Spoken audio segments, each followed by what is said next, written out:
Pinasayaw ng malakas na hangin at ulan ang mga puno na maglandfall sa Taiwan ang Bagyong Leon o Typhoon Hongray. Naranasan sa iba't ibang lugar doon ang naglalakihang alon at rumaragasang tubig. At dahil sa lakas ng hangin, pahirapan ang paglipad at paglapag ng mga eroplano. Sa tala ng Taiwan Central Emergency Operations Center, hindi bababa sa 2 ang patay habang mahigit 500 ang sugatan dahil sa bagyo. Ang Typhoon Hongray ang itinuturing nilang pinakamalaking bagyong tumama roon sa loob ng halos 3 dekada. Ayaw daw magkomento ni Pangulong Bongbong Marcos sa pahayag ni Vice President Sara Duterte na huhukayin niya ang labi ni dating Pangulong Ferdinand Marcos Sr. at itatapon sa dagat kung hindi raw siya titigilan. Sa ambush interview sa kanya kanina, iling lang ang sagot ng Pangulo nang tanungin kung sa tingin niya ay uncalled for ang pahayag ng bise. Nang tanungin naman kung humantong na ba sa puntong point of no return ang relasyon nila ng bise, tugon niya, saka na lang yan pag-usapan.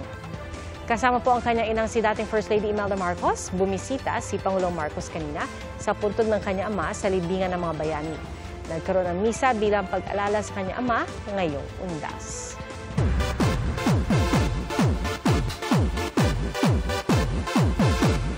The Queen slayed 2 seasons in 1. Yan po hati ni Mariah Carey sa kanyang pasabog na upload.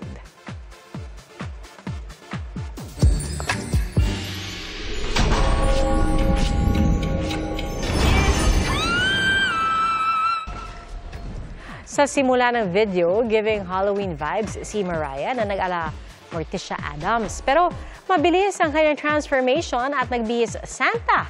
Senyales na it's Christmas time. Matchy-matchy naman sina Valine Montenegro, Ashley Rivera at Desiree Choi ngayong Halloween. Nagbihis traffic cone sila with matching sunglasses at boots pa. Ramdam naman ang Apatu Fever sa Halloween costume ni Michael Sager na Bruno Mars ang atake featuring Rosé.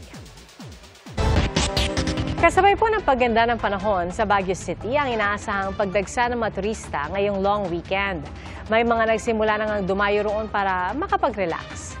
Mahigpit na binabantayan ng mga pasyalan, pati po yung mga sementeryo.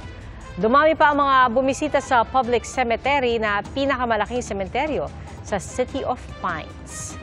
Nagpatupad din ng traffic scheme sa lugar.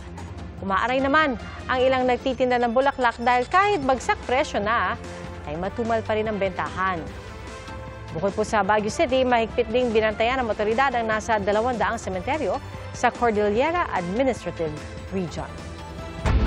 Buhay na buhay ang mga tradisyon sa iba't ibang probinsya ngayong Undas. Kabilang na riyan ang pagbibigay alay sa mga yumaong mahal sa buhay. Ating saksihan.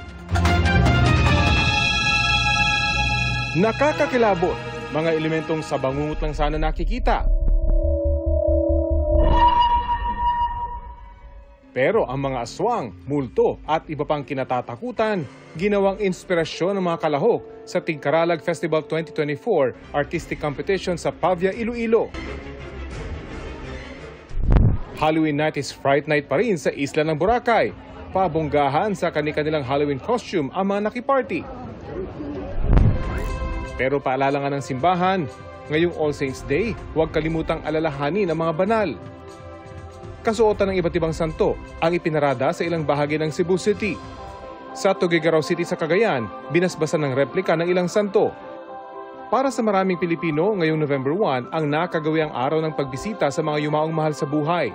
At bukod sa panalangin at pagtitirik ng kandila, nariyan din ang tradisyon ng atang o ang pag-aari ng pagkain bilang pag-alala sa mga yumao na nakagawian lalo na ng mga Ilocano.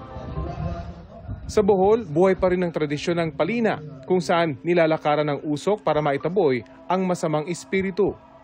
Iba't iba man ang paraan ng paggunita, para sa marami ang mahalaga, pahalagahan ang alaala ng mga namayapa.